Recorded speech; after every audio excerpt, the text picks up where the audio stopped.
101号房，第一间就是了。如果你还有什么需要，可以随时找我。行，没什么事儿。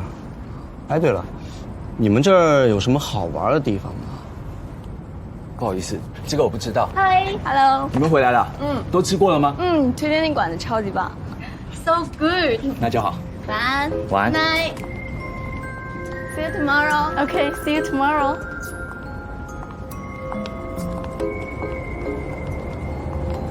哎，老板，刚才那个长腿的美女住哪个屋啊？哦，205号房。帮我换她隔壁。谢了。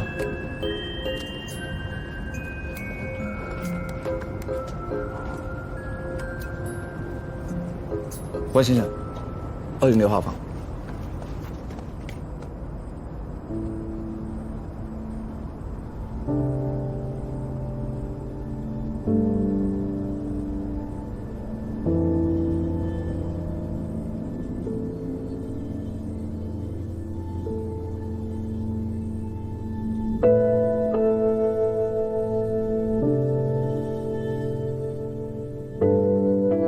早，怎么样？早餐还行吗？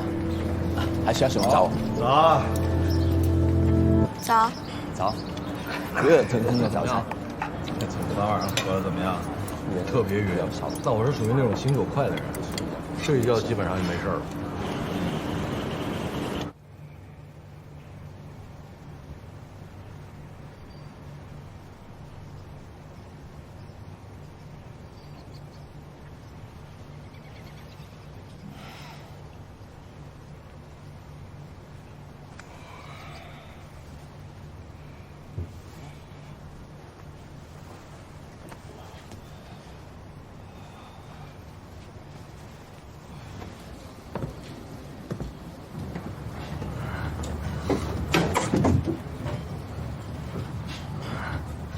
昨晚在这儿睡的呀？不，拿个东西。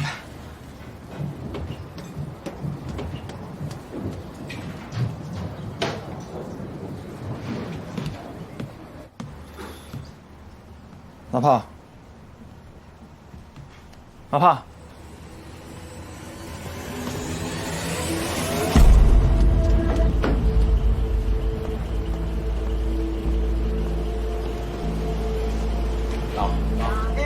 吃了吗？给我买多了，给我买多了，谢谢兄弟。吧，哎，别客气，我真的买多了。把关注员拦住，娜帕死了。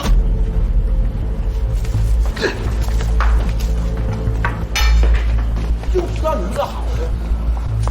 不是你们听我解释，我真的什么都没做，别过来，我真的没杀人，人都死一起白逃，算了，放开我！放开我！我真的什么都没做。你昨晚一直在他的房间，不相信我真的什么都没做。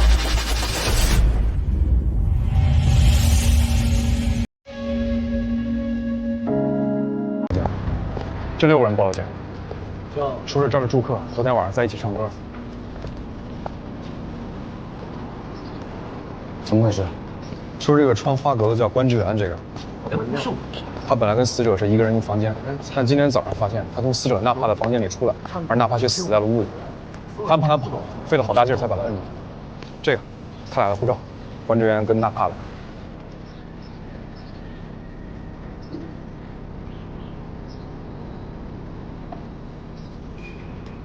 泰国人，对，泰国人。人呢？所属第3个房间，都等你了。给他们入伙。好。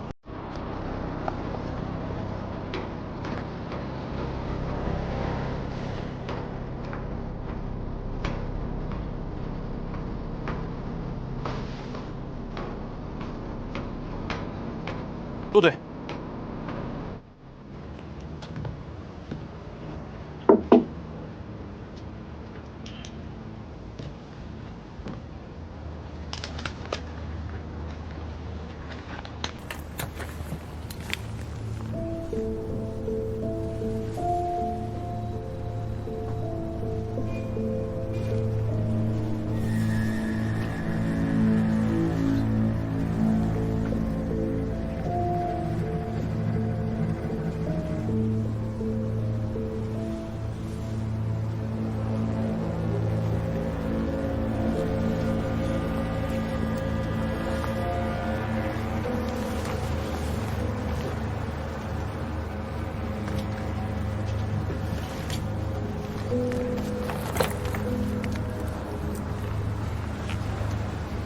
没有皮外伤，没有打斗的痕迹，猝死的话转医院吧。送不了了，我们的事儿。你闻一下。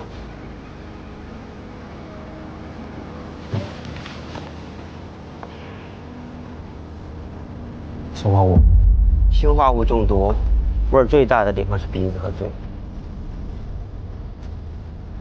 死了。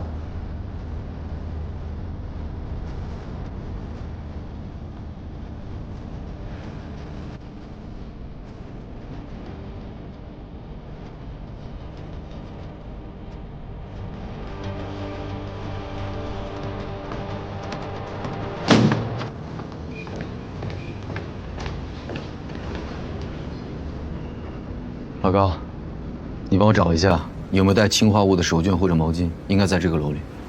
氰化物，叫人小心点。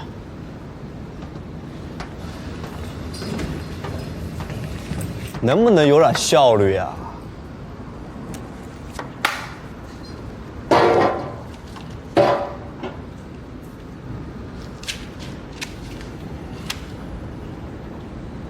昨天晚上你在娜帕房间睡的？我昨晚把他背回来，然后就没走。他什么时候死的？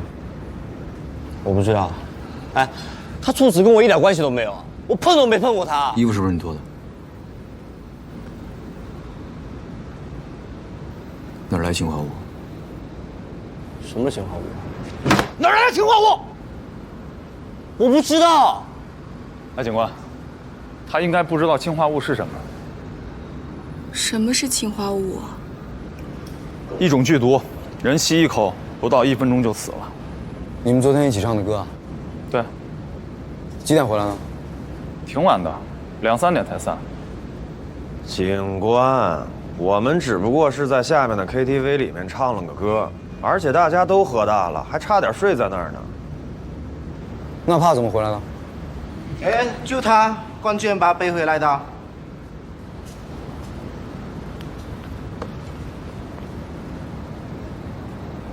你昨天背他回来的时候，他还没死。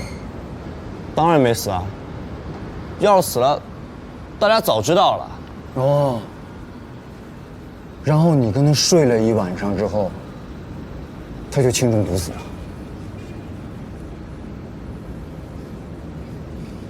把这个关之源的东西给我翻一遍，看看里面有什么东西跟氰化物有关。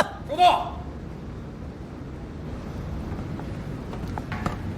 陆队，死亡时间出来了。几点？12点到1点。确定吗？没问题。角膜浑浊，全身高度死僵，死了起码12个小时。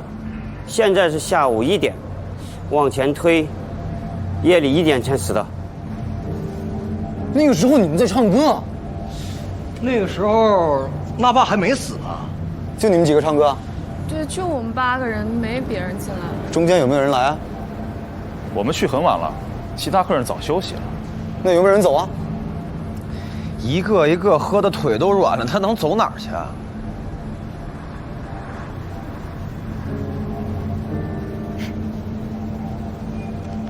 把无关的客人都请走，把案发现场保护起来，这里暂停营业。你们几个，谁都不许走！门口的兄弟把门给我锁上！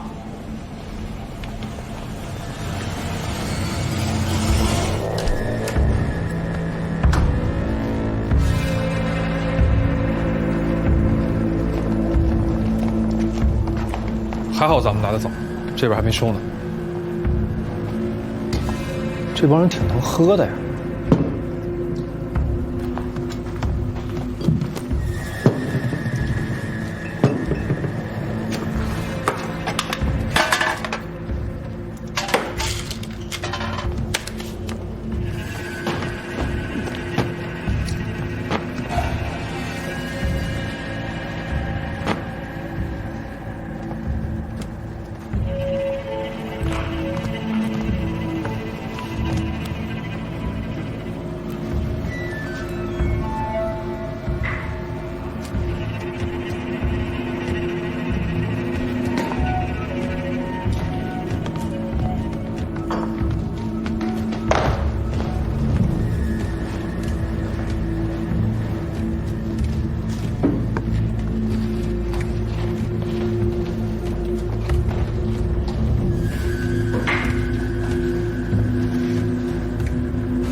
去洗手间。啊？去洗手间啊！哦。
他怎么真的搞懵？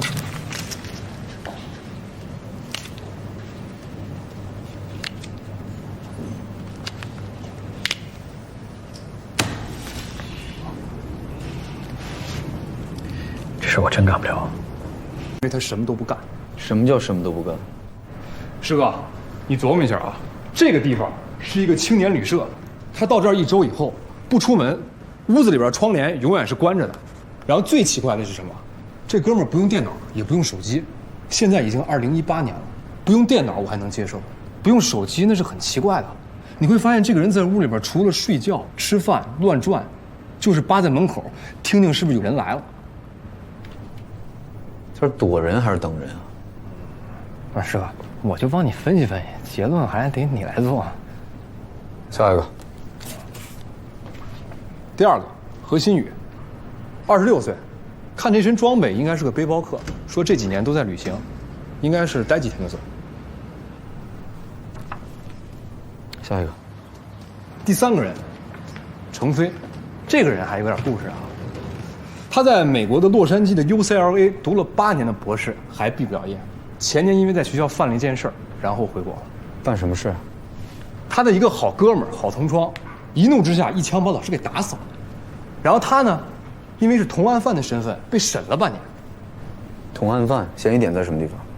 嫌疑点就是，第一，他比他那个同学哥们儿多留级1年，然后呢，他又在案发现场，所以警察就说他是嫌疑犯，给审了半年。然后呢？然后无罪释放。下一个。这个我来。冯婷婷，森国华人，就读于森大艺术系，来华城是为了看她男朋友。男朋友？男朋友人呢？她男朋友在宾大，因为考试延后1天，就把她安顿在这儿，行李都在她男朋友学校。本来打算今年退房，在南亚旅行。她男朋友哪里人？南亚人。下一个。下一个，伟强，说是从农村来的瓦匠工，投奔他表哥来了。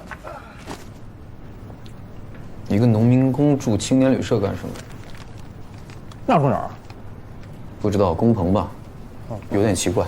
下一个，我们的主角纳帕，泰国人，也是自己一个人来的，只拿了一个白色的旅行箱。下一个，关之源，说是跟自己女朋友吵架来华城散心。老板说他好像没想住在这儿，后来是瞄上纳帕了。瞄上纳帕，无非就是看上腿、胸、屁股，男的不都？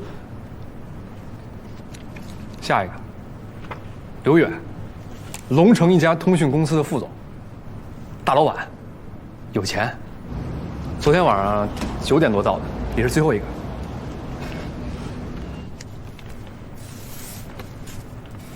一个副总不在星级酒店待着，一个瓦匠工不在工棚待着，他们来青年旅社干什么？不知道。啊，对了，师哥，截止到昨天晚上10点，所有人全部到齐，而且他们互相都不认识，有的人睡不着觉，坐在外边聊天。后来应该是有人提议说一起唱歌，然后居然所有人都到了，纳帕就是在这个时候被杀死的。纳帕是在这里被杀的，凶手很可能是有预谋的犯罪，把人都找来，趁乱作案，符合逻辑。符合逻辑。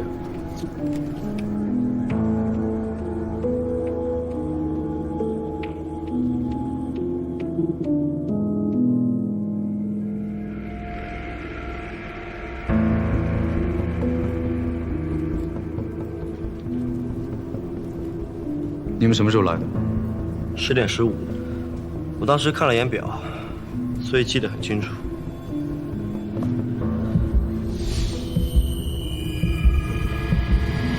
本来没想喝那么多，我还想着最晚12点之前，一定想办法把纳帕带走。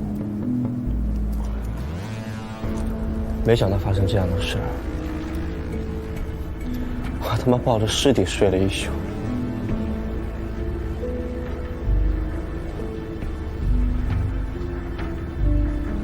谁先张罗喝酒的？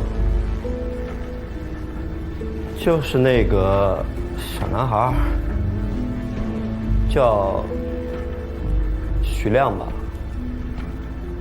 也不是张罗。他一进来，拿起酒瓶咚咚咚自己喝了起来，连吹3瓶。气氛一下就嗨了。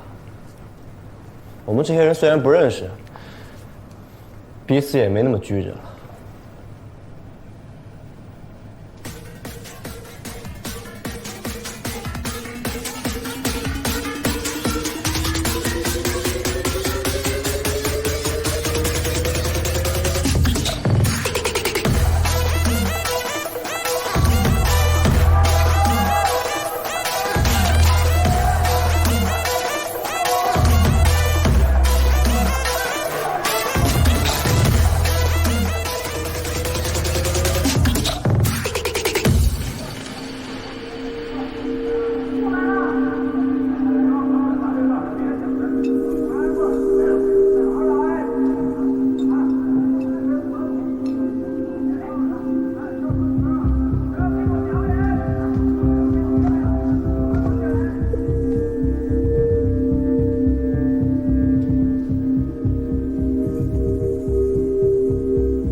徐亮第一个喝多的，没喝几瓶他就开始耍酒疯了，抢别人麦克风，然后跳到茶几上，一激动把瓶子都踢到地上了。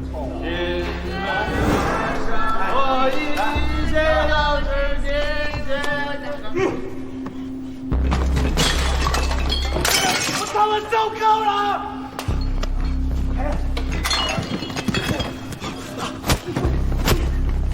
干嘛你了？别打了！怎么打你们全部？你说什么？行了行了，他就一小孩，跟他们较什么劲？给我这样！甭管你们两个。没事。没事，对。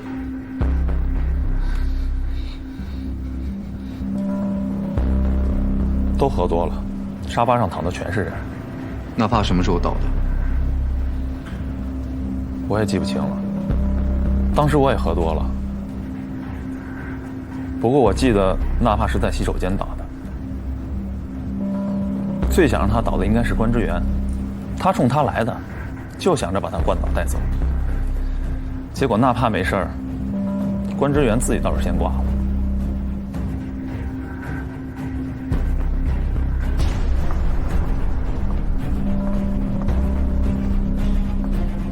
最后一次见他进去就没出来，大家也没关注到他。后来呢，伟强和刘远就打起来了。为什么打架？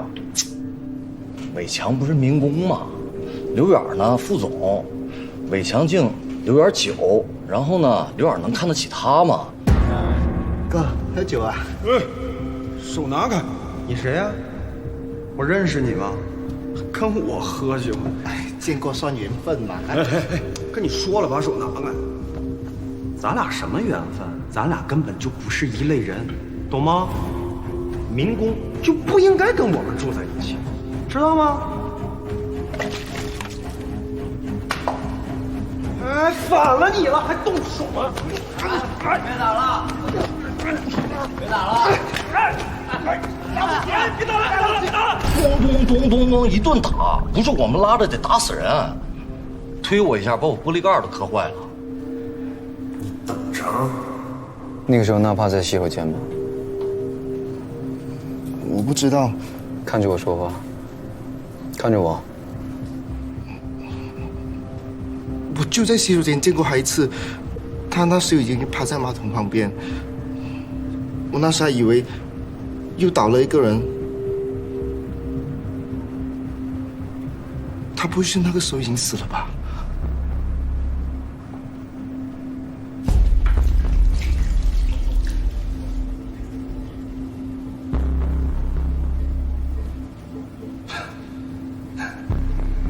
不能喝就别喝了。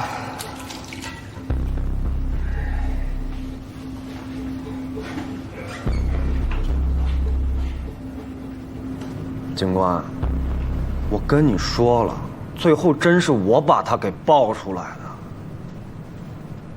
我没骗你啊，我骗你干什么？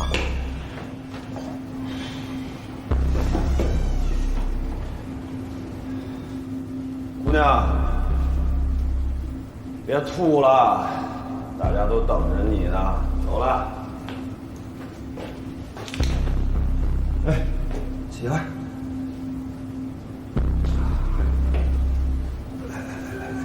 你再出去啊！别在这里边再吐了。啊！哎，我就不应该来这破地方。哎，你知不知道我是按分钟赚钱的？我来这儿耽误多长时间，少赚多少钱？快！你的妞！哎呦，我来，在里边喝的都喝睡了。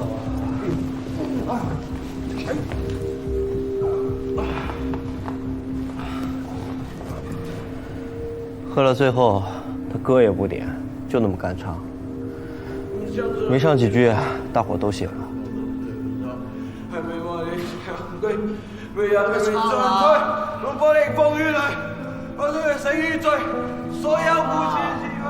我怎么可能知道呢？我他妈第一个倒了，我一醒来，全部人都已经倒下，好好说话。我就第一个倒了嘛。我醒来了，他们全都倒了，又没人唱歌，我不是唱歌呗。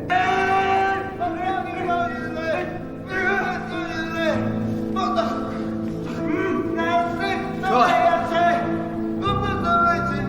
我说撤！走。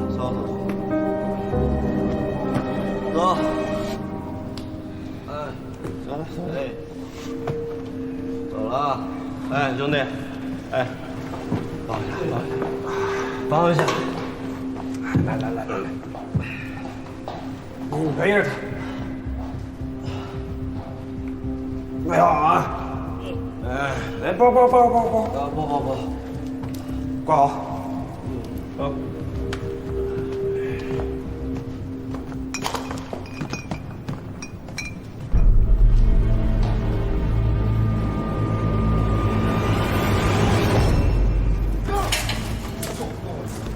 收工了！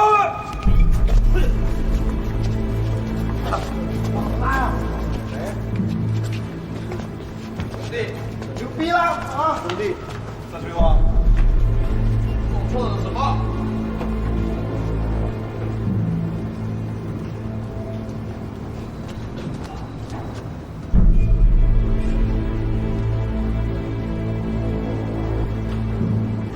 这里是你家。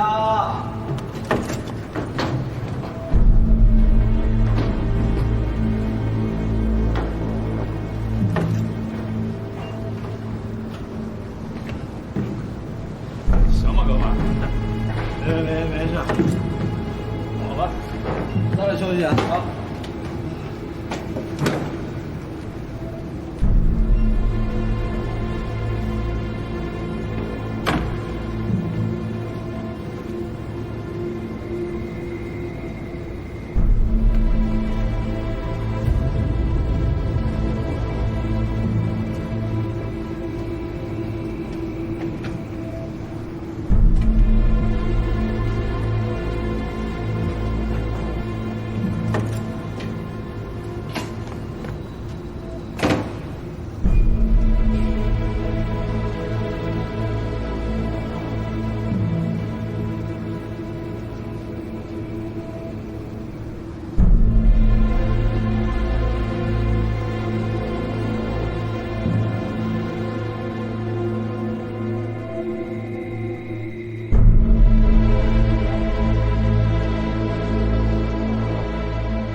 出来啊！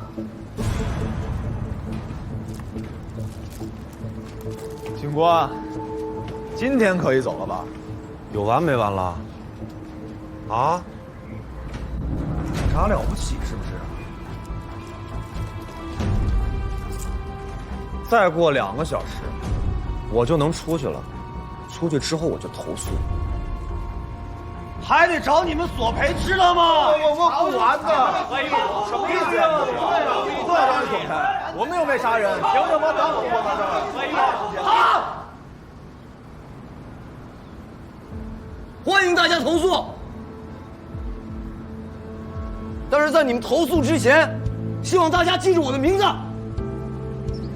我叫陆离，陆地的陆，离别的离。跟大家道个歉，不好意思，现在我还没有找到凶手。我向大家保证，杀害娜帕的凶手，就算你躲到天涯海角，我把他抓回来。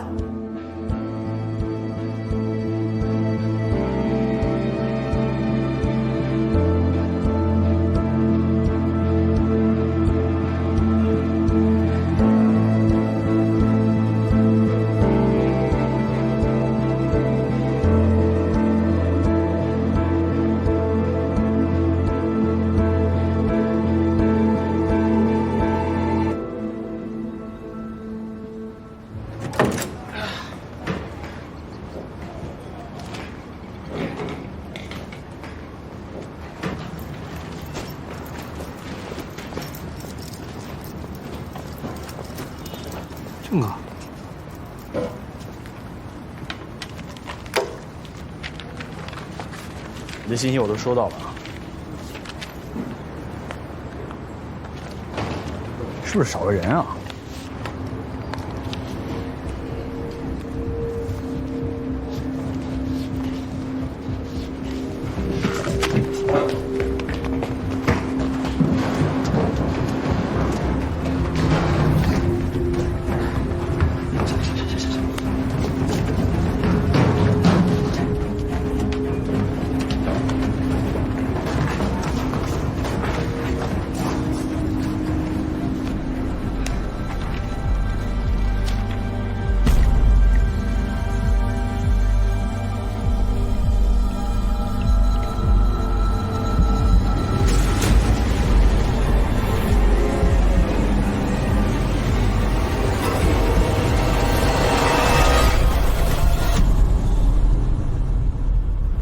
我叫关志远，27岁。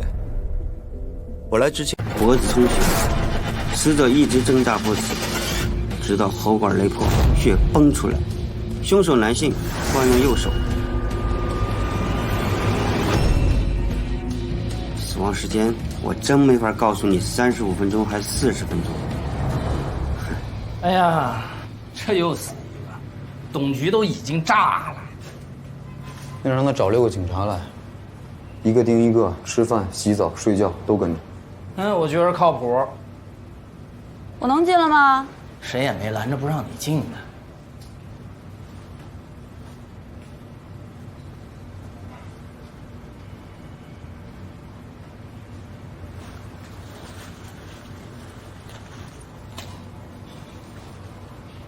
这不是关志远衣服，这何新宇的。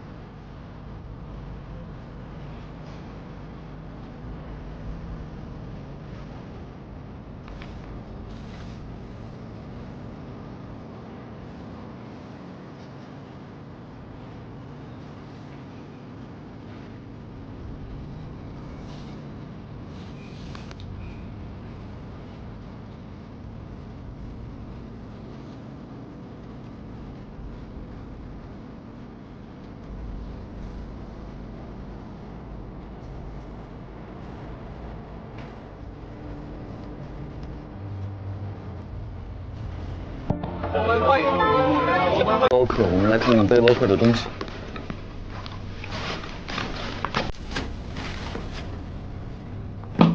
望远镜、指北针、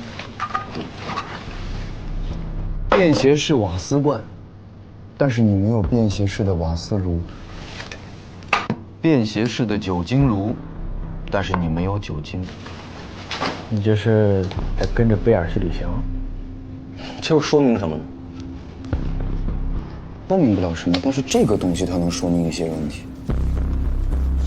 我觉得你应该把它扔掉的。这个是你上个月5号的购物小票，桌子上所有的东西，包括这个包，是你在同一天、同一家店里面买的。一个真正的背包客不会在1天之内买好自己所有的装备。你不是一个背包客，你是谁？你来这儿干什么？你跟纳帕什么关系？不是检查完了吧？检查完可以把东西都还给我了吧？可以，这个也可以。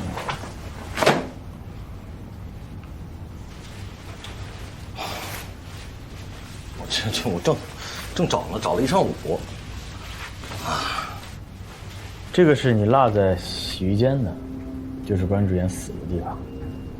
啊，对，是我那个在，我先去的那个浴室嘛，然后那个他后来他着急忙慌过来，然后一直催我快点洗，然后我就把这东西落在。你要这么聊就无聊了啊！你进来之前我就知道这是标准答案，我来提醒你一下，外套是你故意挂在上面的。你很清楚，临时询问一旦结束，我们必须要放你们走，而凶手是要杀你的，准确的说是杀你跟纳帕。你知道他不会放你的活口走，所以你害怕，你把这件外套挂在了挂钩上。关之源是替你死的，告诉我凶手是谁？我知道凶手要杀的是我。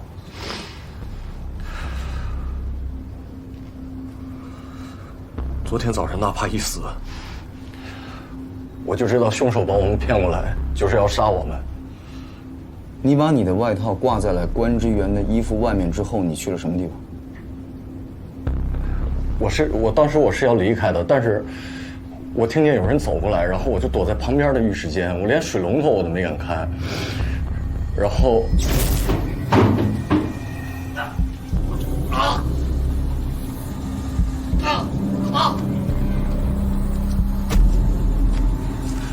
在门缝下面能看见凶手的小腿，但是我看不见脸，我还能听见他勒死关之源的声音。男的还是女的？男的，肯定是男的。关之源被害的时候你在干什么？你没出去吗？我怎么知道他手里还有没有氰化钾？那东西闻一下就没命了。况且我觉得凶手如果看见是关之源不是我的话，他会就此停手，这样所有的人都会知道凶手是谁。他发现浴室里面的那个人不是你，无论里面是谁，都会被杀。说，你跟纳帕怎么认识的？我跟纳帕真的不熟，我们就是做点小生意。你撒谎！真的是做生意。好了，去吧。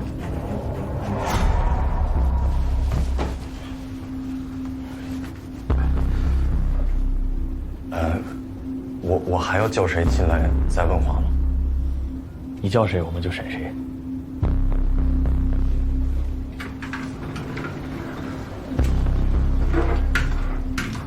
啊，你说你见过他，什么意思？你帮他打官司？没有，如果我帮他打过官司，我肯定记得他。但我好像就是在哪儿见过他。我查了快10年的案子了，各种重案、要案、奇怪的案子都查过，里面有很多的凶手就是像你这么大的孩子。知道为什么吗？因为你们未成年。告诉我，来华城干什么？没干什么。我知道你没干什么，1个礼拜天天在房间里待着也不出门，所以我很想知道你为什么来华城。我是逃出来的，我偷了学校老师2000块，去警局自首，说我偷了钱，麻烦你把我抓起来，都没人理我。这点钱，酒店我又住不起，网吧、地下通道什么的都睡过了，最后就来这里，最安全。你愿意去坐牢啊？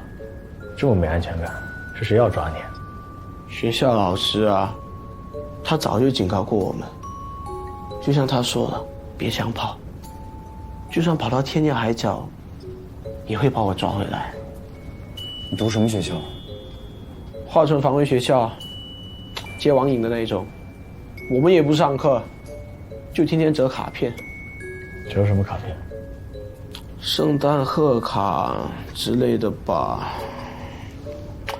上面是贺词，下面是图片，折在一起就变成贺片了。你网瘾很重啊？我没网瘾，我又不玩游戏。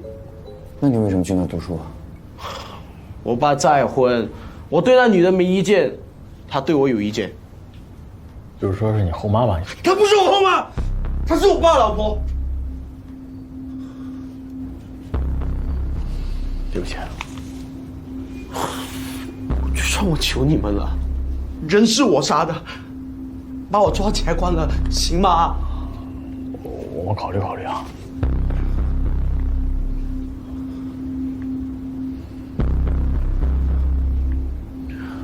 出去吧。冷静点啊！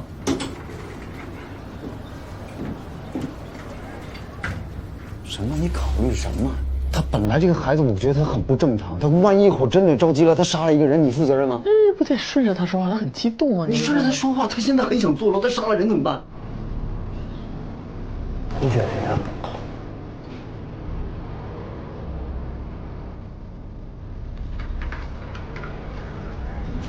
来吧，冯婷婷，请坐。他叫你进来的？没有，自己进来的。哦。我选这家青旅呢，是。我问问题了吗？为什么选择这家酒店啊？我选择这家青旅是因为它离我男朋友学校近。我到这儿才认识娜帕的，我没想到他第2天就出事儿了。娜帕有跟你说过什么别的事情吗？没有，他泰语我中文，英语就是勉强交流。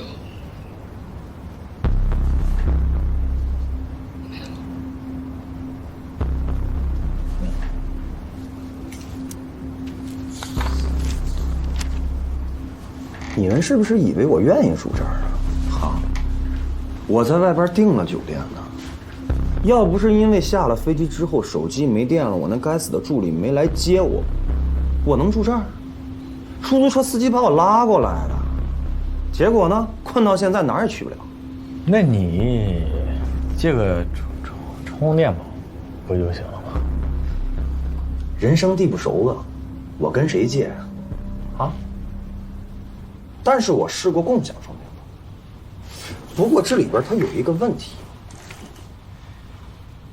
你得先开机去扫码，才能用这个共享充电宝。那我手机如果有电的话，我还用开机去扫它的码，用它的充电宝吗？有道理啊。有没有补偿？什么补偿？哎，我跟那几个可不一样啊。我是不是跟你们说过这个事儿，金光？我是按分钟赚钱的。你们把我困在这儿2天，知不知道耽误我赚了多少钱？知不知道我损失有多么大？很多。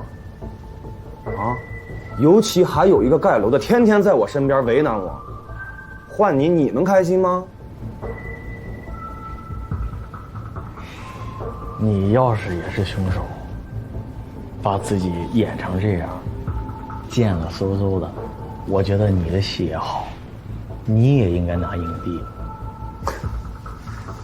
我没跟你们开玩笑啊，赔偿呢我可以不要，但是你们赶紧让我出去，行吗？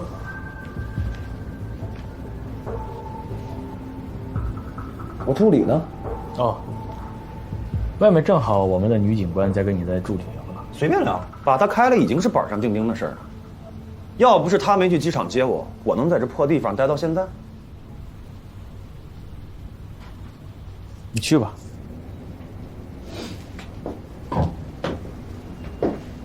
刘远，你是迄今为止所有人中回答问题最天衣无缝的一个。我来找我表哥，我是他们公司在盖楼的，我做瓦匠，一个月能赚4000。我来那天有一个工友发生意外了，我表哥过不来，他就叫我在外面住一晚，结果就耗到今天了。哪儿找来的表哥？什么地方找来？我3斤8升的，现在在外面等我呢。等你干什么？杀完人，大摇大摆的出去。你又怀疑我？我不敢杀人，我也没空杀人啊！我在外面盖楼可厉害了，3、4天能盖一层，40、50层的楼3个月就能搞定，啊！哎，你要是真是凶手的话啊，打扮成你现在这个职业，还能搞得这么专业，那我觉得你也挺厉害的，戏好。我问你个问题啊，纯粹是个人好奇，你一个农民工住到青年旅社来干什么？哎，瓦匠怎么了？瓦匠就不能住在这儿啦？怎么你们警察也瞧不起我啊？没有，没瞧不起你，可以慢慢住嘛，你好好住。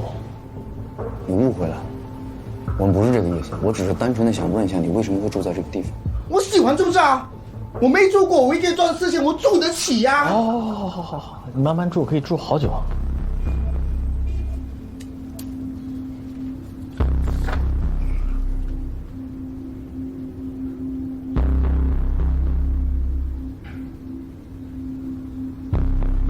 你在 UCLA 的教授，他的死跟你有关系吗？我在洛杉矶一共上过6次庭，每次上庭的时候，我都会说，导师是我杀的。我同学的那把枪是我的，是我把导师带到停车场的。他7年，我8年，这事我肯定有份。但他们觉得我精神有问题，我都认了，还要说证据不足，偏要把我放了。真的，我挺想坐牢的。美国又没死刑，监狱伙食又好，在里面坐几10年牢，总比把我放到社会上不知道干什么好吧？我在实验室待了8年，刚出来的时候，我连信用卡都不会刷。我知道信用卡的词条有3个词道，每个词道有40个字符，每个字符的长度是4个比特加1个基友校验码。但我信用卡里没钱啊。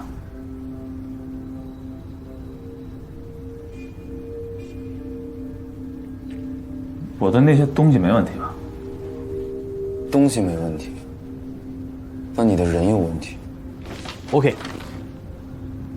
如果你喜欢答非所问，没问题。我们直接不绕了。这些日子你做过什么，干过什么事儿，杀过什么人？你说，我们听着。人我真没杀，无冤无仇的，我杀他们干什么呀？但我看见关志远死了，我去洗漱间，看见他躺在那儿，水龙头开着，血水往下水道流，我都看见了。然后呢？然后我就换到旁边那间洗了。我是去洗澡的，你总不能因为死个人，我澡都不洗吧？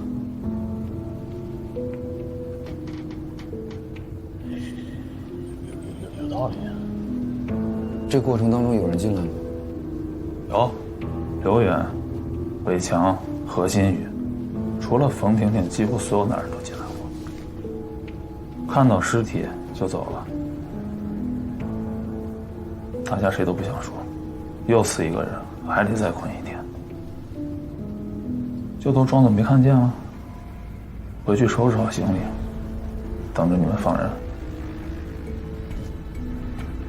好，你出去吧。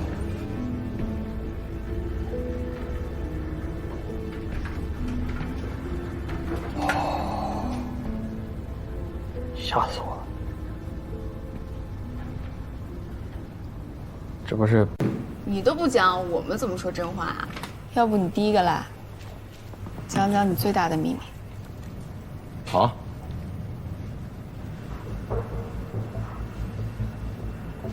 我当警察是因为我的父亲。我小的时候有一个梦想，就是想成为一个体育明星，因为那样子的话可以拿很多的奖牌。但是我的父亲用10年的时间告诉我，那些掌声和奖牌都只是荣誉而已。他告诉我，你还不如去当一个警察，因为警察才能够踏踏实实的对这个社会有贡献，还能够维护正义。听起来很幼稚，不幼稚，我相信了。所以我考了警校，我的每一门功课都是第一。但是在我警校3年的时候，我的父亲犯了法，从此之后我的世界观改变了。他犯了什么法？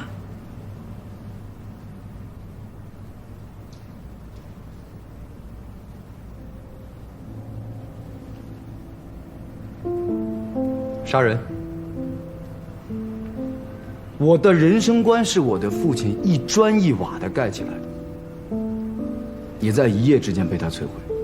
师傅，我没听你说。你怎么那么多问题？下一个。哎，哎，犯什么愣呢？该你了。要是能说出来，就不算是秘密了吧？啊，说一个能说的啊。我有个姐姐，从小好吃的好用的好玩的都让给我。哎，郑哥，没听你说过你还有个姐姐啊？她死了，是我害死的。为了这事儿，我妈一直跟我过不去。要不是因为我年纪小，她需要抚养我，她早就跟我断绝母子关系了。后来我长大了一些，要搬出去住。我问我妈，我说妈，要不要跟我一起啊？她说不。她偏偏要去住养老院，一个人。我很怕面对她，因为我每次跟她在一起的时候，我看着我妈的眼睛，仿佛她看着我，她就是看到了罪恶。她好像就能脑补出来所有我姐姐受害的过程。我没得选择呀，她还是我妈。所以人最大的悲哀就是没得选择。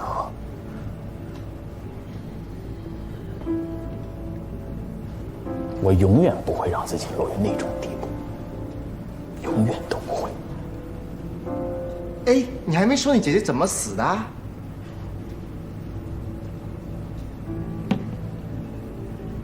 这好像是他第二个问题了。你呢？我不知道我可以说啥。我知道你们都瞧不起我，我是民工啊，可以说啥？你们觉得我跟你们不是同一类人，我是盖楼的，你们是住楼的，很牛逼啦。然后呢？没然后啦。哎呦，没人瞧不起你，谁敢啊？不过话又说回来了，你刚才这番言论啊，很完美的证明，一个民工之所以成为一个民工，还是有原因。你说啥？要是杀人是他杀的。好了，讲了。坐下，坐下。杀什么？要菜。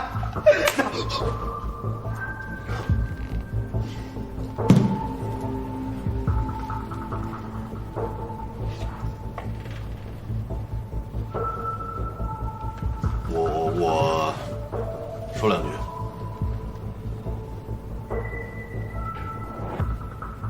我知道你们其中有人要杀我，我不知道谁派来的，但是我想告诉那个人，之前的那些钱我一分都没拿，我。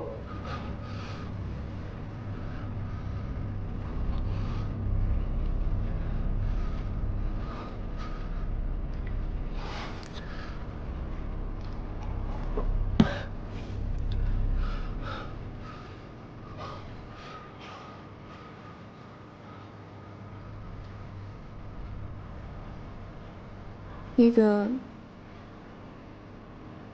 这是我第一次来兰雅。今天徐亮也问，伟强也问，说第一次来兰雅遇到这样的事儿，以后还敢来吗？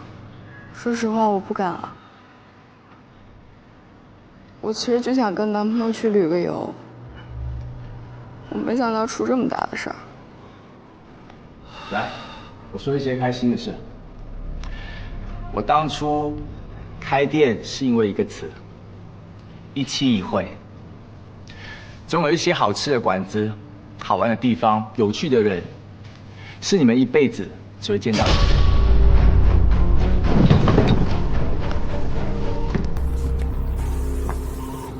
氰化物下这儿了。给我站起来！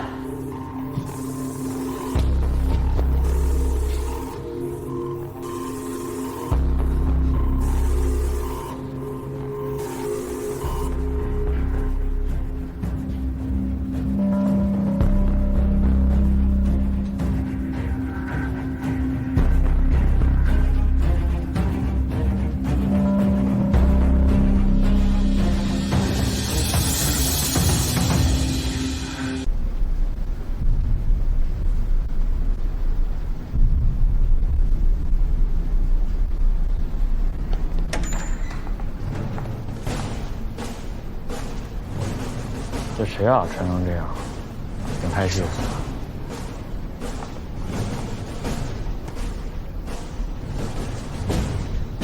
龙城皇家警署李立行副署长。你是陆离对吧？在龙城听到你很能干，见到真人有点夸大其词。就一个氰化物，凶手接二连三杀了3个人。那些说你能干的人，我真的要回去好好跟他们聊一聊。我们已经搜过了，确实没有发现其他的氰化物。那就是说，凶手在这2天造出来的吗？还是你没有仔细去找？他确实在，现在死人了。还有，没有必要向我汇报，回去跟你的董局说吧。所有人，立刻撤离现场。从今天开始，这里由皇家警署接管。我再问那几个犯人几个问题，我就走。董局，你的人我不能管吗？啊不，您想管的都能管。石震。哦。报告。调查了3天，死了3个人。这些报告拿回去当小说看吧。撤吧。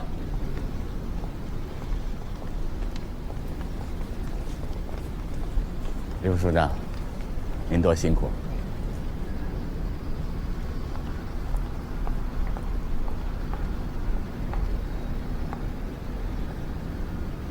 不查了，真不查了。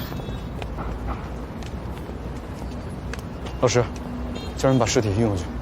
都站在这干嘛？散了吧。哎，鸡蛋仔啊，你不是说想去泰国旅行吗？还不去啊？哼！陆队，你也回家去，好好陪陪女儿。石震呢？哦，他刚被怼了几句，心情不好，先走了。走就走吧。我们现在回局里。回局里干嘛？该干嘛干嘛去。我得去趟龙城，帮你们擦屁股。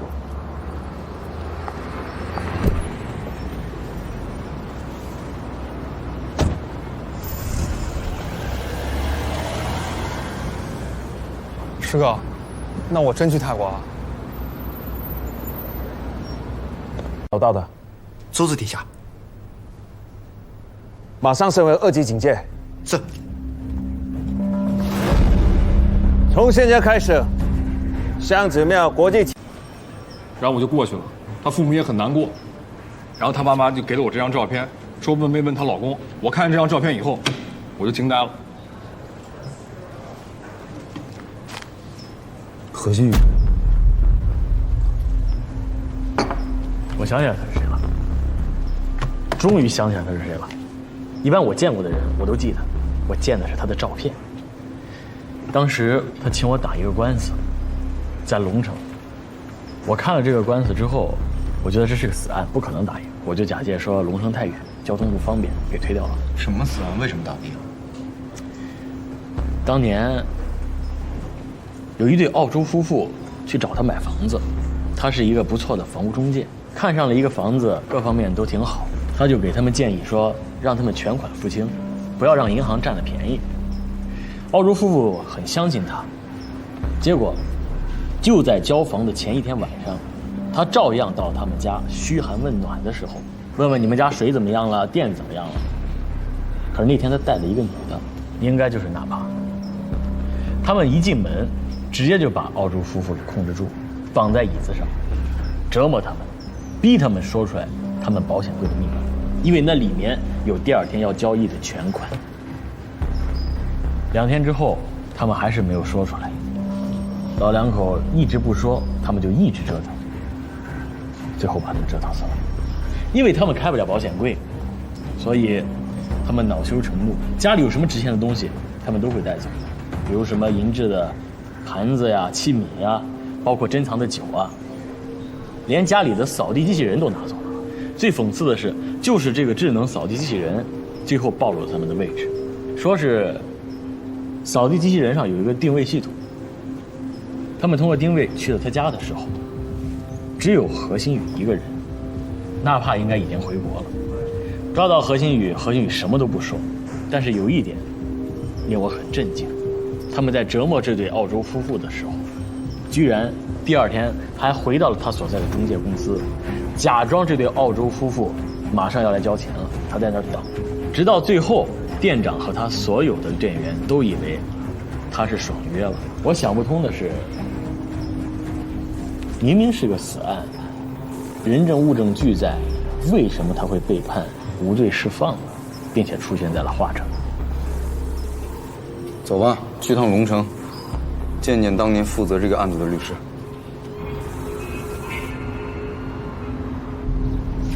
你姐姐也姓池吗？怎么突然问这个？年底档案室要重新归档了，要不要帮我查一下？我姐姐姓李，跟我妈姓。那就好。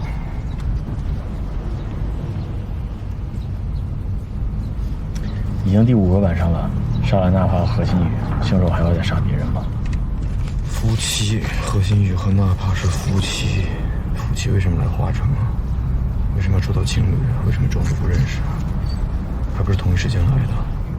何新宇第2个来的，后面还有程飞、冯婷婷，他后面还有伟强，纳帕是第6个。他死之前那天我不在，他什么状态？什么状态？纳帕是他老婆，他就任由着管理员在他身上摸来摸去。他死了，他一点悲伤的感觉都没有，他没反应吗？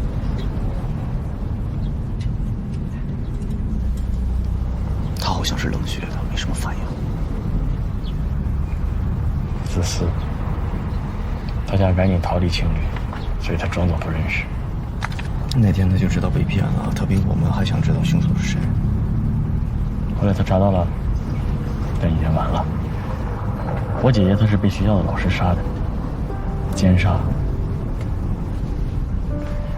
在这之前，她本来要出国读书了，而且她有了男朋友。如果没有这个事儿，她应该有一个非常美好的人生，应该会很幸福。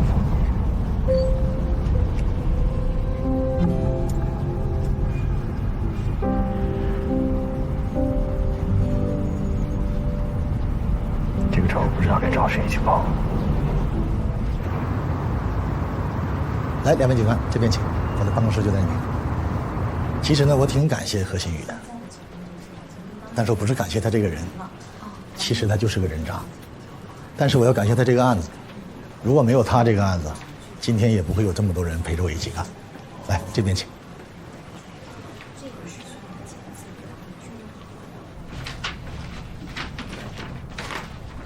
2位，这就是那个案子的资料。关于这个案子呢，现在想想都是懵的，当时更懵。接这个案子的时候呢，想到必输无疑。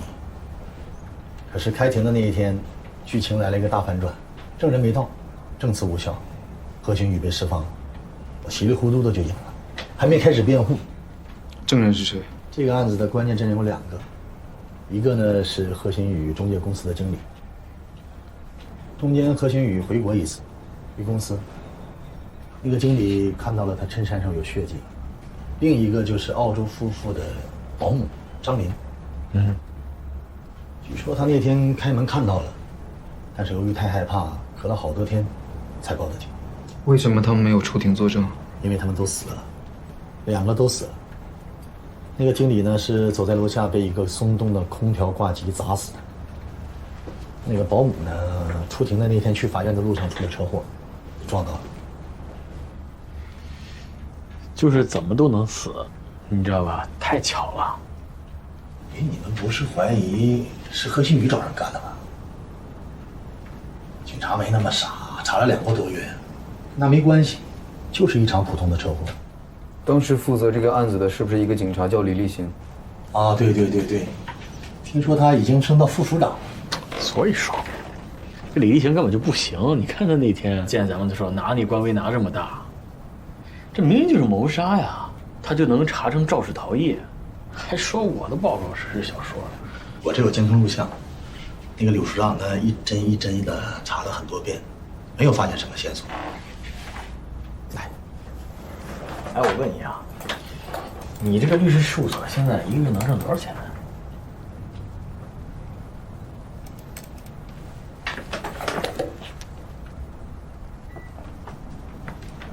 真的假的？你的心里有没有一丝丝的惭愧？哎，是不是这个？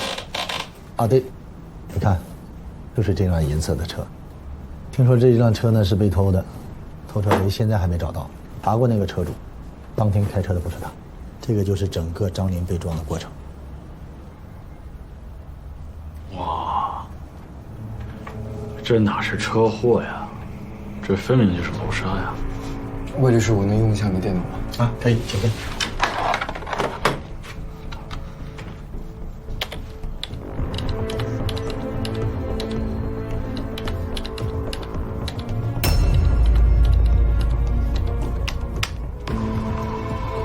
你看，就是这个人。警察就通过这个录像呢，找到他好久，2个多月，没有人认识他。我认识他，凶手下一个要杀的是他。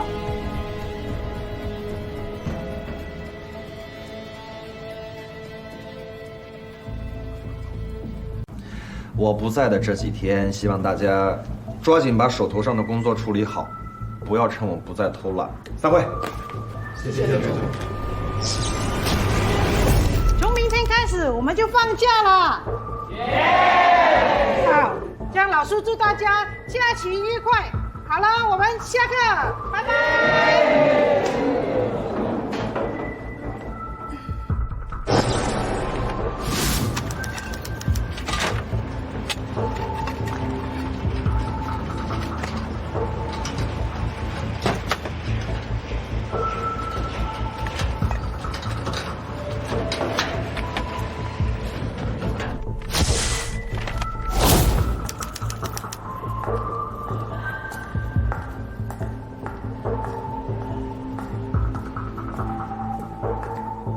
余亮在。哎，一个上午你连3000张都还没折好，就去了5趟厕所。我拉肚子。快出来！我叫你快点出来，别再惹我生气了，好不好？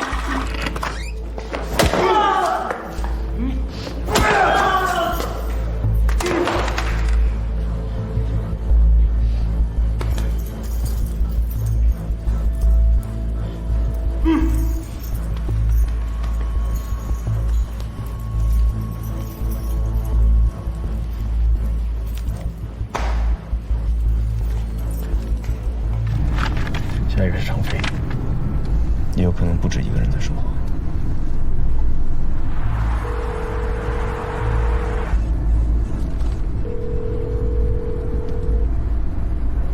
喂，我知道你是冲着中介杀人案来的，你知道程飞就是下一个受害者，他今天晚上就会死。我告诉你，虽然你是皇家警署的人，但这是华城，我们行。喂，副组长，有些急件需要您处理。真诚的助气，你跟我出去一下。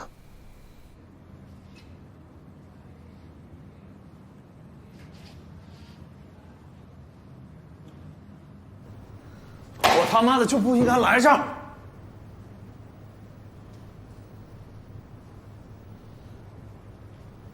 我知道你们中间有人想杀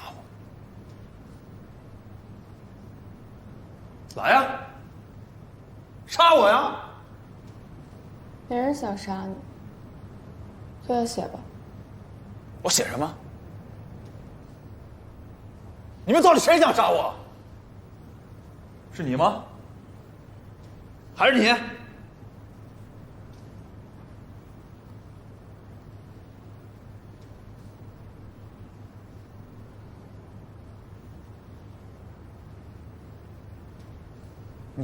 你们该不会怀疑我是凶手吧？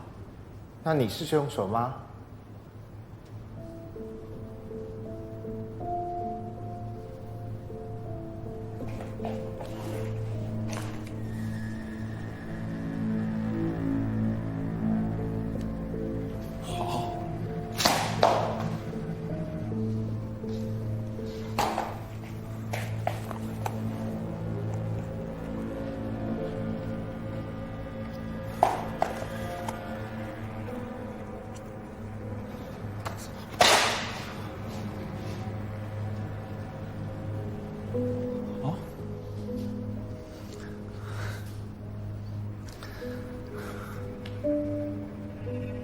承认，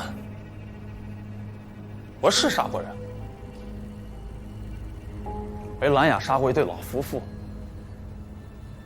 还撞死过一个保姆。我干的我都承认，但他们几个不是我杀的。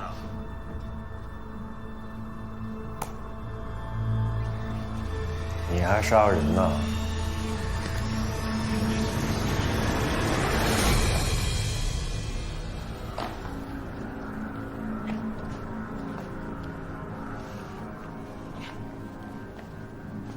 果然是你啊！你们要干嘛？离我远点啊！他妈的弄死你们信不信？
他的谁杀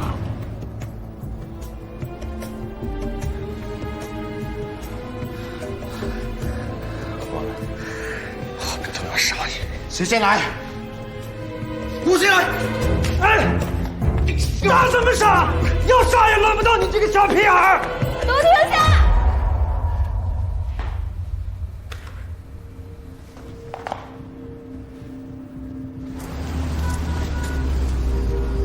上次那个案子真是够奇葩的。哎，不过从里面学了挺多东西。其实啊，别讲咱们年轻人，演多了就好，怕的就是年轻人。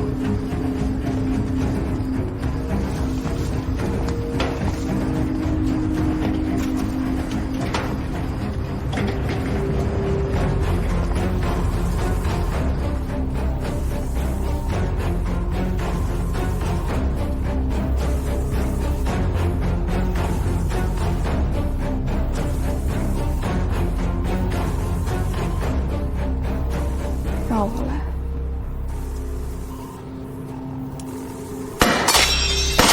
放下武器！蹲下！蹲下！蹲下！看人，指着看人。程度啊，知道为什么我不让你们进来吗？今天把他不是来查案的，你证明不了他是凶手。放下！放下枪！所以你公报私仇，这是我们的地盘。把枪放下！但凡他是没死，放下！他是死了，我是不是应该枪毙你？放下！这个杀人犯！把枪放下！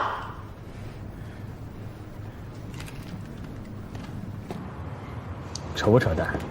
但凡我们晚来3秒钟，就3秒钟，那支笔要是扎下去，我们明天绝对是新闻头条，你信吗？为什么？已经死了3个人了，在我们眼皮子里再死第4个人，我们就是全世界最愚蠢警察的典范。我问你个问题：程飞和李立行这2种人，哪种更可恨？我都恨。世界上要是没有他们这种人，还要我们干嘛？世界就美好了。那我们把李立行绳之于法，这个世界上是不是会多了很多程飞这样的人？知道你要说什么。我无所谓，我听你的。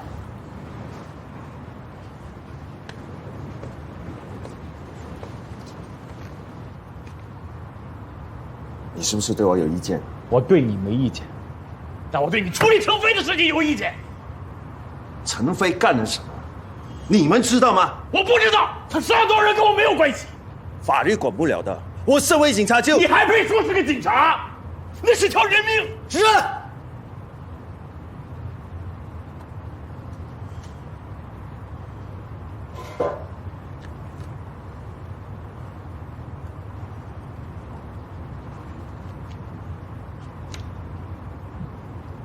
这是在 KTV 里面找到了青蛙乌龙控，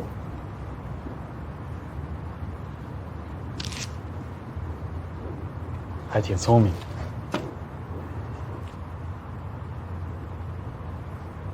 你们说的对，我是不配当警察。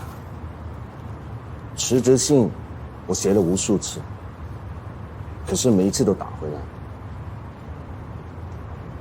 我们刚从龙城回来，见了那个律师。那个姓魏的律师捡了一个大便宜，没有人认为这场官司是可以赢的。你那个时候在做什么？跟你一样，队长，性格也挺像你的，一有案子就往前冲，抓凶手，给死者一个交代，这就是我要做的事。那是我最后一个案子。接到报案的时候，说殡仪园有一对白人夫妇被杀。我碰过的案子也不少，可是我到了现场，我自己吓了一跳，不是因为死人太多，而是他们死相之惨，他们是活生生被折磨而死的。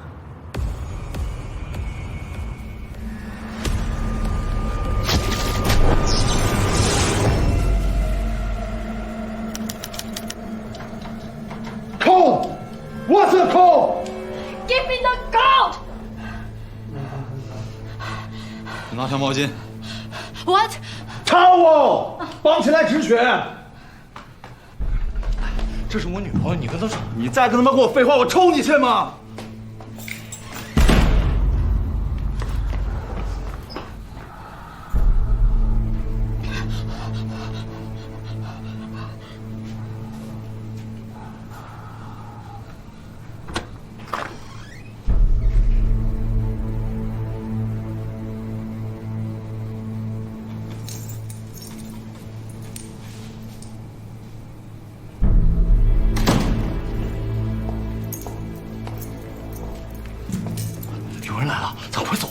谁都不能走，钱没拿到不可能走。但是警察来了怎么办？抓着我们怎么办？他都不敢进来，我赌他一定不敢报警。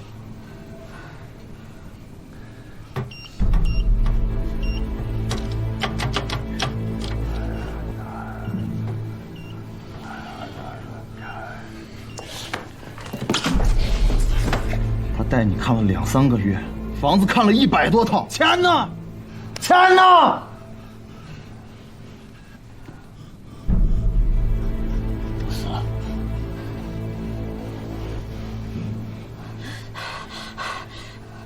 ？She also died.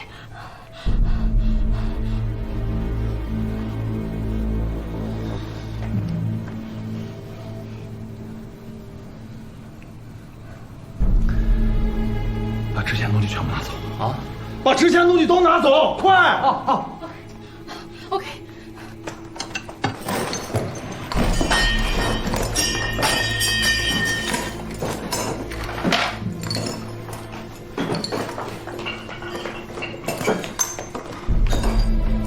撤！我说撤！接下来你们都知道了。差不多。这帮贼也是够没品的，什么都偷，因为他们打不开那个保险柜，就把家里值钱的东西都拿走了，包括那个让他们破案的，在里面装了可以连手机的定位系统的扫地机器人。撤！我说撤！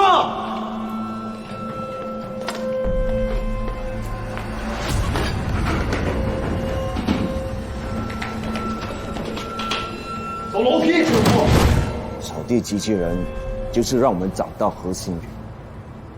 现场勘测，凶手3个人，2男1女。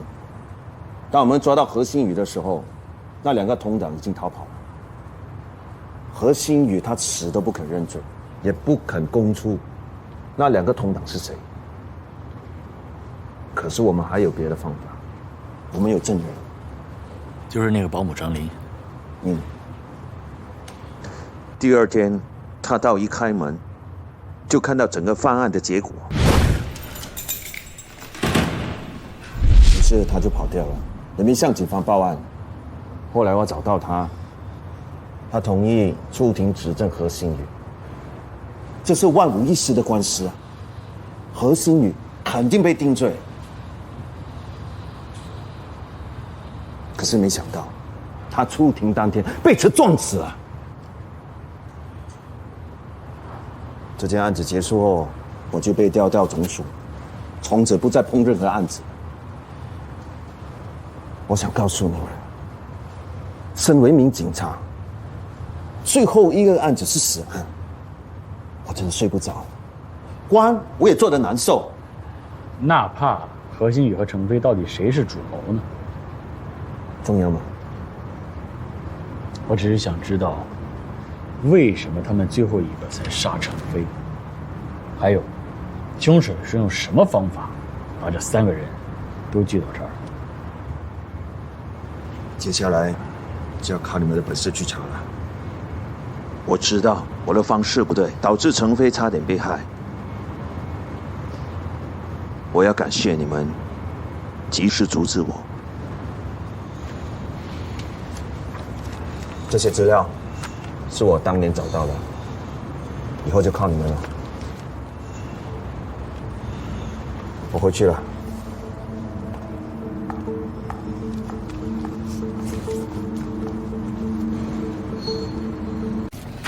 上百万你卖给我呀？评估450万。你看，你要这个白人夫妇，他们没有孩子，就没有继承人，也没有遗产，钱去哪儿了呢？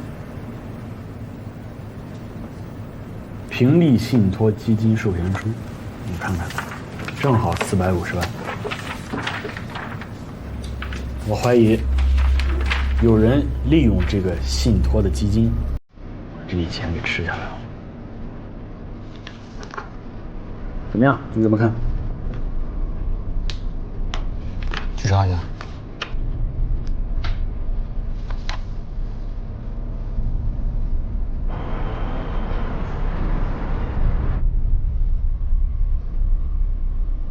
客户选择的这个家族信托基金呢，是一个比继承遗产更为稳当的分配方式。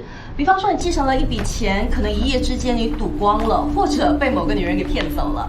可是我们的家族信托呢，是你投放了这一笔钱，说好多少年，连同红利一起算，那50年才分成600个月，按月分发给继承人，他是没办法一次性的把钱全部领走。那可能说他要，就算他说这是急着结婚呐、买房子也不行。好了，刘经理。谢谢，我们不是来买基金的。我现在就想知道这笔钱每个月你发给了谁？这我看一下，被取走了。被取走了？你不是刚说的要分什么多少个月才能发给他们？这笔是特例。什么特例？具体的方面呢，我也不清楚。这案子当年不是我经办的。被谁取走？这我真不能说啊。这是客户收养的一个孩子，一直抚养到17岁，找到了亲生父母，可能客户还惦记着他吧，所以继承人填成了他。叫什么名字？这我真的不能说。哎，你看咱分析一下啊，你的这个信托基金名字是汉字，叫做平利信托，说明你们这是华人开的，客户主要针对华人。可是死者，他明明是一对澳洲夫妇啊，他们为什么要选择华人的信托公司呢？继承人是华人。哎，这样吧，你只要告诉我他来自哪儿，好不好？就这一个信息。说完了，我们马上就走，绝对不再打扰你。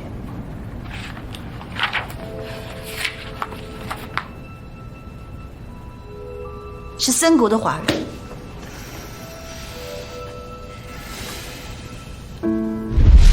这个是那个外面是一个公园，平时去。妈不用我翻译，你们讲中文就行。因为小时候 Daddy 一直怕我不学中文，就硬拉着我去中文班，和我一起学。好。For many years, cannot speak. I can listen. 他说他讲不了，听得懂。为什么要他学双语啊？ Ching has Chinese face. She's my Chinese daughter. Always my daughter.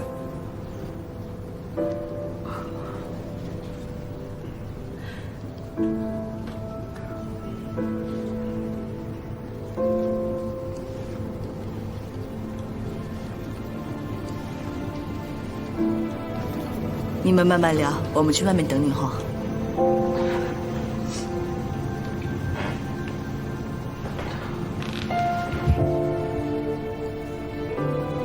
爸妈，我错了，我不该找我的亲生父母，我就是好奇他们跟我长着一样的脸，我就是想看看他们长什么样。我不能回国了，我那边说。Don't cry. Don't cry. It's okay. 他们那么凶残地杀害了我爸妈，法院判他们无罪，把他们放了。怎么是他们？不就是一个何星宇吗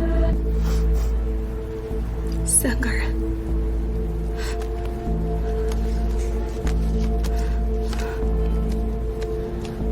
就是他们3个，我花了2年的时间查到的。可是案子已经结了这么久，也不能翻案啊。我没钱了。按照你养父母的委托，每个月都有给你12400。我想把那笔钱都取出来。对不起啊，你完全不符合全部取出来的条件。不是我花，我想给我爸妈做点事情。1个月1万2，打50年，我不会再要了。我求求你，我求求你，我就是想帮他们做点事情，你帮帮我好吗？做什么事情？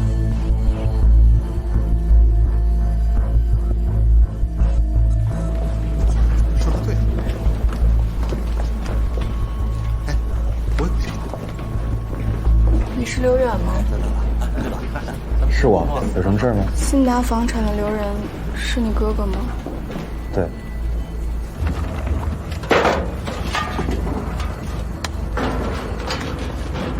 你是张林的儿子吧？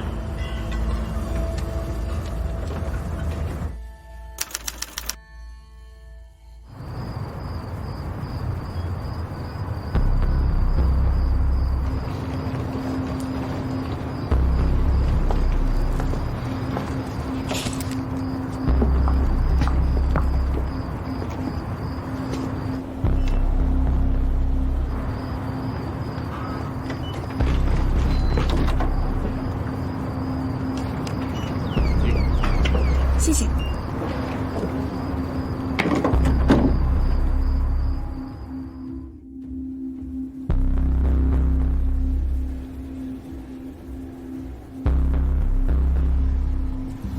Are you okay? I'm fine.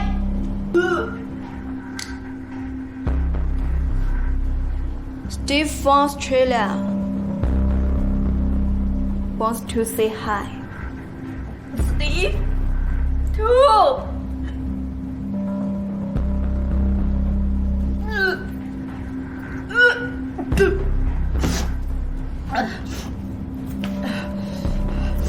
My father.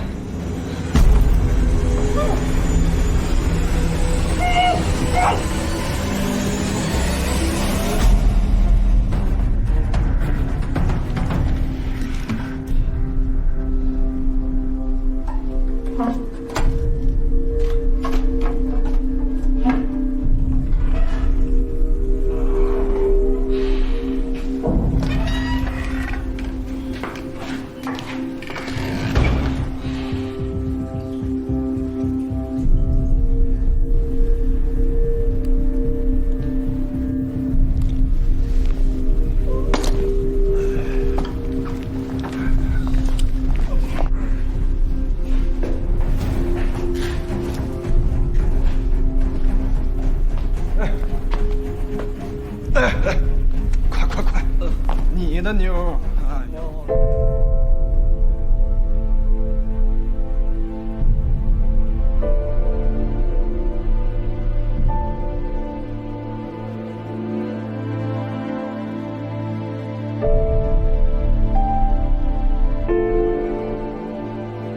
说啥？要是杀人是他杀的，干什么？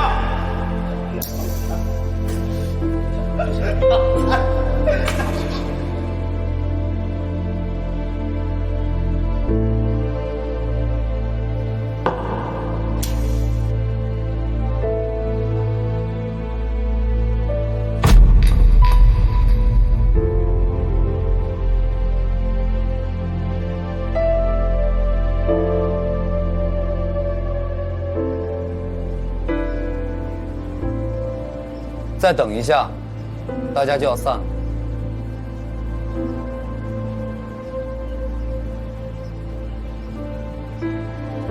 查出来了吧？当年那个案子结束之后，何新宇和娜帕就分手了。程飞本来就不跟他们两个在一起，但是他们3个人说好，从此以后互相都不再见面，也不可以提起这件事情。直到有一天，这3个凶手收到了一封信。这封信我们虽然还没有查到，但是无非就是3点内容：第一，我知道你杀过人；第二，我需要你帮我办件事；第三，我想你到香子庙的青旅来一趟。我说的没错吧？他就是凶手。魏强，你知道我为什么一直在问你，一个农民工为什么要来青年旅行社吗？我不是看不起农民工，我更加不想知道这个问题的答案，我只是想知道你对这个问题的态度。你太想让我们知道你是一个农民工了，因为你在隐藏自己真实的身份，你真实的身份是一个为母亲报仇的儿子。你母亲就是当年在出庭作证之前被人撞死的证人，保姆张林。而且靠你一个人根本杀不了何新宇、程飞和娜帕3个人。所以还有第2个，那个死去的房产经理是你的哥哥吧？也就是说，他们俩杀了全部人？不，凶手还有一个人，那就是当年被害的澳洲夫妇的养女冯婷婷。伟强和刘源也是你叫来，对吧？你为什么要先杀娜帕？我养母那些耳光都是他宠的。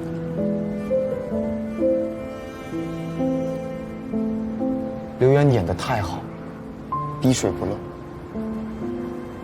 我一直在想，一个如此傲慢、不可一世、情商如此之低的人，是如何在这个年纪拿到这个职位？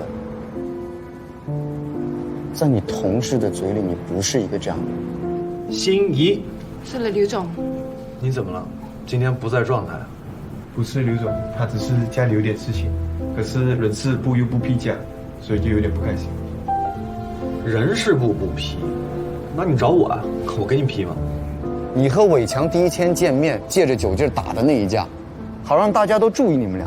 冯婷婷趁乱可以杀了娜帕，关志源是你杀的，但是你万万没有想到何新宇把自己的外套挂在了关志源外套的外面，所以你不得不杀了他。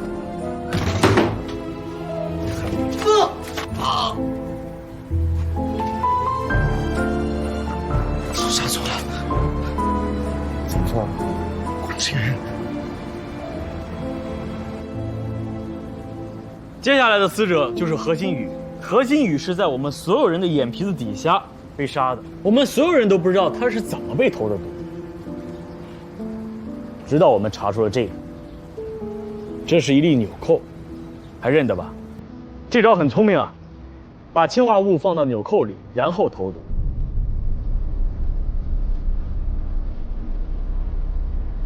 何新宇死的时候脸一直冲着你那边，他在看你。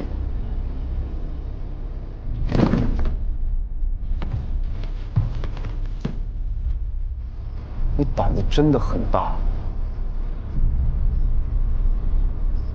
你不怕他喊你的名字吗？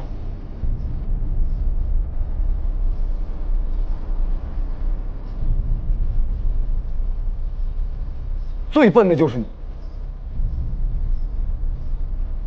李立行软禁你们的时候，你还要杀程飞，他们3个都在，程飞跑得了吗？是他拦着我的，都说了3次，能不能听？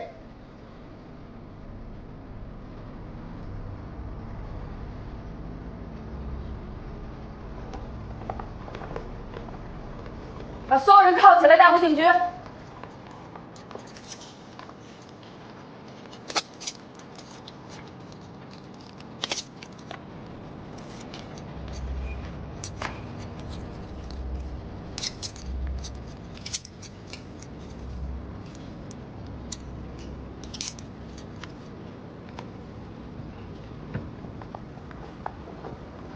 冯婷婷，为了给死去的亲人报仇，付出这么大的代价，值得吗？